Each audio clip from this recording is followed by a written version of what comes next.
you sort of said, oh, it's a long time since we played that way on and off the ball. They remembered what they need to do.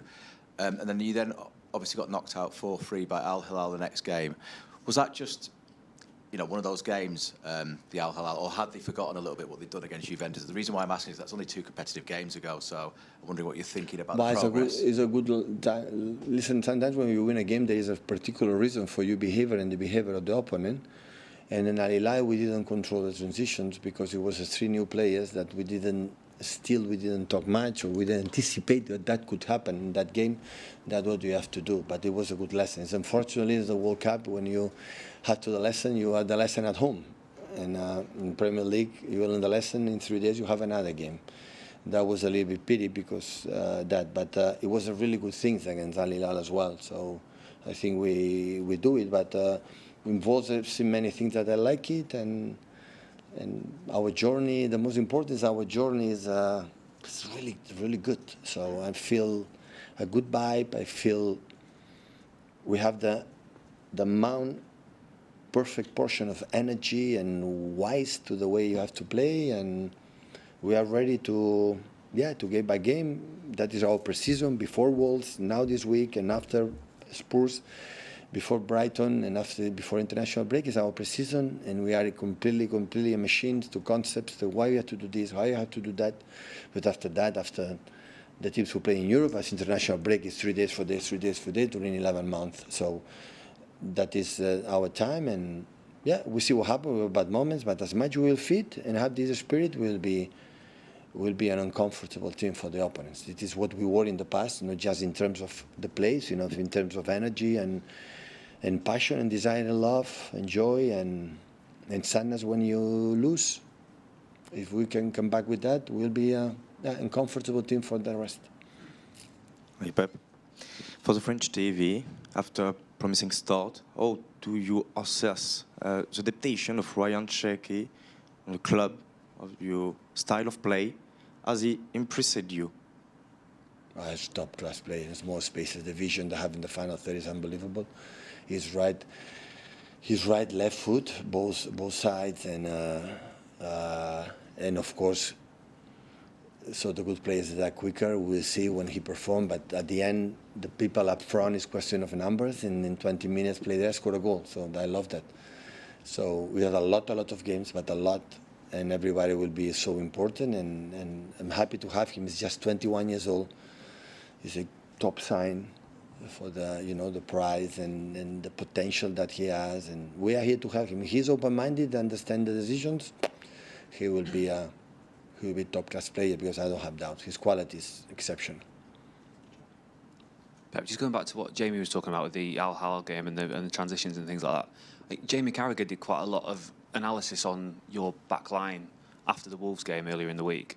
So obviously you've played a high line throughout your time here, but he seems to be suggesting that you were actively trying to catch Wolves offside quite high up the pitch. Is that a fair reflection? We have done it in 9 years. But I think what he was saying was it's probably even riskier the way you want to do it this year. Maybe. We'll see. Maybe, I don't know. We try to, always we do that, decide to reduce the risk and to be more effective in our pressing and be effective. Is risk, yes. You have to read when you have to be hold, it have to be drop, and we'll see.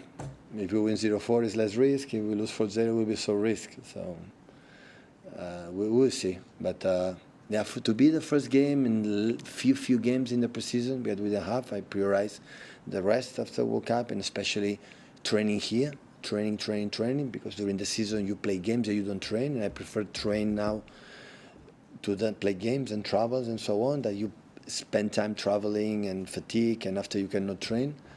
We prioritize that, but of course, and it was not perfect game, of course, but for the first game, it was, I was good. I would sign every first game in the season away, winning 0-4. They have a chance, but we had as well more, and many things that we talk. They try to apply and try to convince them, not because we say you have to do that, why do you feel, when you do that, you feel comfortable, we are a better team, we are more uncomfortable team, we are more precise team, and it is the reason why. You were talking about Rodri before, how you sort of want consistency. Does it help having someone like Nico Gonzalez that is out, because he looked like he had quite a good game at Wolves at the weekend? Does it help having him where you just know you can drop him into that position, and it gives Rodri a little bit more time to get himself up to Rodri is desperate to play like all of them. If you see how hungry they are, all of them, to play in the beginning of the season, so everyone wanna be involved. There's no doubt. And Rodri is desperate after 1 year.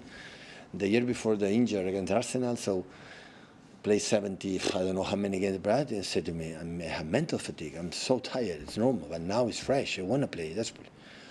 I want to, but we bring Nico with Kova to make a little bit that role. And Rodri was absent. And when they're consistent, it's like we want, maybe it's going to happen because nobody knows, the amount of minutes, the amount of time, but we want to be consistent training games, and because I had the feeling, play 90 minutes, in 3 days 90 minutes, 3 minutes, we will not be consistent, we'll be back again. And we want to be sure that can help us in a moment, in the meantime. So, of course, Coach Tijjani can play there, but Tijjani is having special quality to smell the goal in the box and the runners, and we don't want to lose that potential. And Nico is a young player with it. The guys are so nice, like Nico, for example, like Kusa, must be helped. It must be helped 100%.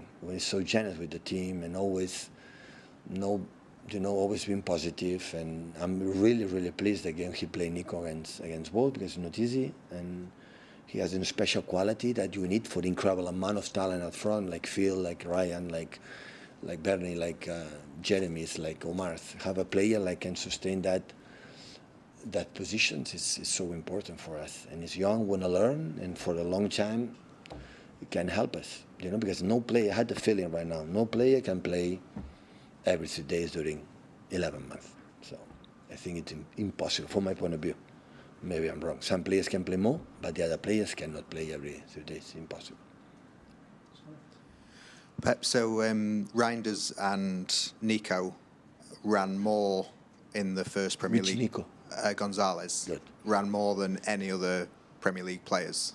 They were the top two for the first weekend. Sorry? They ran more, they covered more distance. Is it a compliment or a criticism?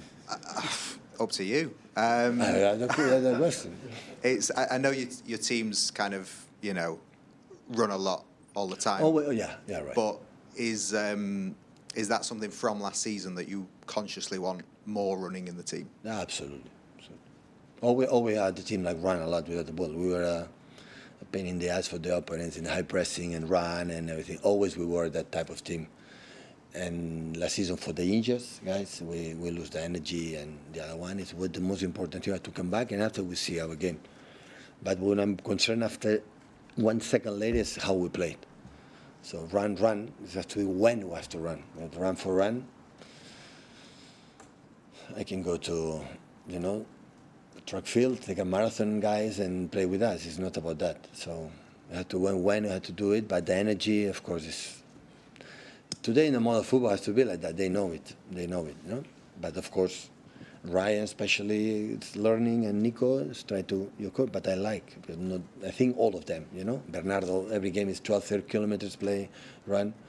But last season we ran sometimes some players, it was useless, so we didn't play good. The most important is the combination of that, both things. Last two, Paul and Russell. Pep, just on a question about Phil. When we spoke to him after the FA Cup final in the summer, he was really kind of down about the injuries and some off-field issues as well. Then when we got to America, he seemed a lot more upbeat and a lot more confident. Have you noticed that sense in mood, change in mood from him over the last few months? Yeah. The thing is with Phil apply, like I said, with Rodri, the consistency that we want to be. He was really good, and after have this problem in his ankle, but it's fine. So it's obviously much better. So what can I say, Phil? The last Premier League we won it was massively important. He was the best player in the Premier League. I remember the last game against West Ham, the 2 goals in the early. Phil is top class, extraordinary players. Always I try to convince them he can be better, can read the situations better.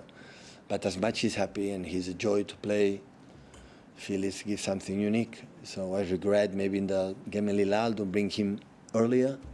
you know, a team so deep, him and Ryan creating that, but after that, the balance in that moment, the game was so up and down transitions. And when it happened, we want to be more solid, and always think with Phil and Ryan, maybe we can see more transitions, and that's why we spend a little bit more time to bring him them. But listen, I never will doubt about the quality of Phil, what they give us, and only I want his joy to play again, be happy, and be again game, training, and be 90 minutes, always give you something special, unique. Do you get the sense that he's put last year behind him then in terms of like how he's approaching, you know, training and games? Maybe it was the first season that was after 6-7 and when everything a little bit drop. This question, yeah, if he learned the lesson, no, you can experience, that will be great. So always there are seasons that you cannot be like you were, because Phil has been incredible, consistent, incredible in these many years, a lot, and this is what we are looking for. Last one with Russell, please. Hi, Pep. You've got a fantastic record against most teams in the Premier League, but Tottenham, doesn't matter who the manager is, you seem to struggle against them. Can you put your finger on it? Are they a bogey side? Sorry? Are they a bogey side? Boogie? A difficult side? Bad luck. No, but bad luck. I don't know, it's a good team. It's true. It's struggle, and you tell me the reason why, so I don't know. I said because we were not better, or many things, many times we perform good, but they have incredible weapons at front, especially in the past, top. And yeah, hopefully we can tomorrow change that dynamic. If you tell me this is why, I don't know. And just finally, you were full of praise last week for Ederson. You said he was still your first choice goalkeeper. Why can't you say now that he's your first choice tomorrow? No, we see tomorrow. We see the side. Her training these days good, and we see. We talk with Xavi, and we will see, because in that moment everything is until all the clubs. I think it's happened until after Brighton game or after next weekend, like a transfer window is over, and after, okay, that will start. Now everything is what's going to happen. And to be honest, I don't know what happened with the players. I don't know it's coming, it's staying, it's leaving. So I don't know. I don't know. With all the clubs, I had the feeling it happened the same. So we are not exception, because of course the agents make his roles and the clubs have his own opinions, the players' own opinions, and after that we'll see what happens. Thanks, everyone. Okay, thank you.